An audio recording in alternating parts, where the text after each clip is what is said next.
We're here today with Hal Webster, the renowned falconer and author of North American Hunting Hawks and Falconry, along with Frank Beebe. Hal is just an incredible gentleman, and I'm just absolutely happy to be here with you.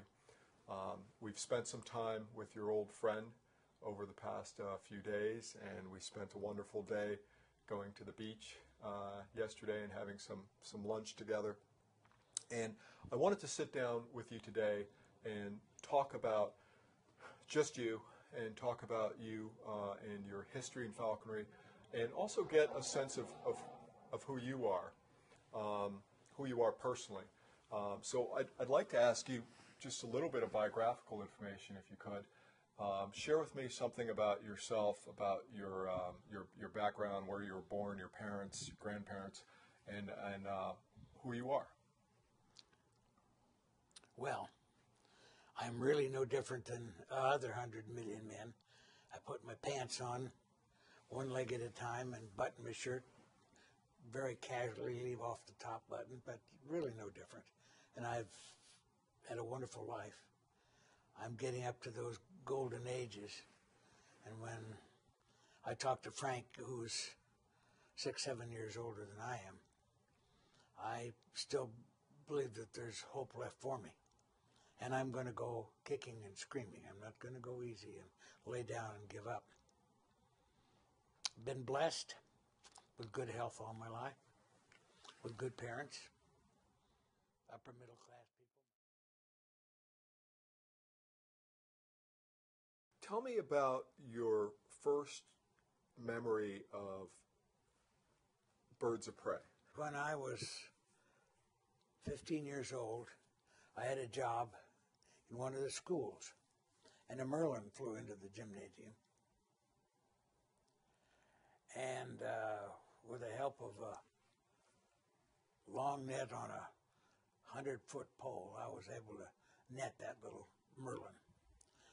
And it's always bothered me that I was not able to give that merlin as much care and training, the right kind of food and everything else that I should have.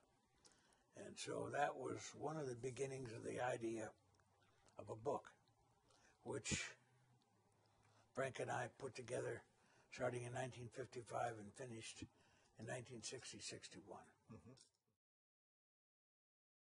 What was the genesis for writing that book, and when did that occur? Frank and I started our friendship back in 1954, through Steve Herman and Ed Cummings. And we planned a trip to the Charlottes, the Queen Charlotte Islands off the west coast of British Columbia, in May of 1955. And during that trip, we had nothing to talk about.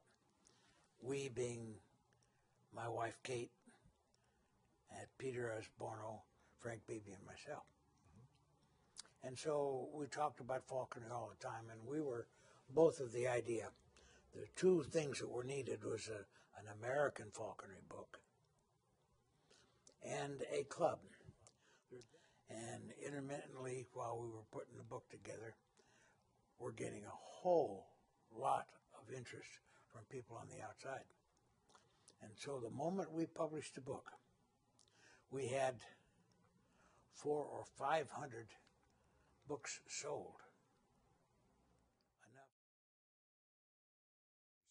So you think the future looks good for private ownership or domestic ownership? Only if those in charge of national falconry will get off their backside and find a congeniality and a comradeship between them and put a lot of money forward, not a lot of mouth, put some money forth. Today, I bet I could get 100 people to put up $1,000 apiece and get this thing done through a legal defense fund. But it seems to me that you carry a certain amount of pain with this, and it weighs heavy on your heart even to this day. It does. And I've backed away from it. I've paid my penance. I lost lots of stature. I lost a lot of skin off my backside. And I had a lot of people terribly incensed at me for being so stupid as to get caught into something like this. And I've tried since that day not to step over the line and to make sure everything is straight down the line and there's no question about anything I do. And I will continue to do that. But I will continue to fight against bureaucratic oppression.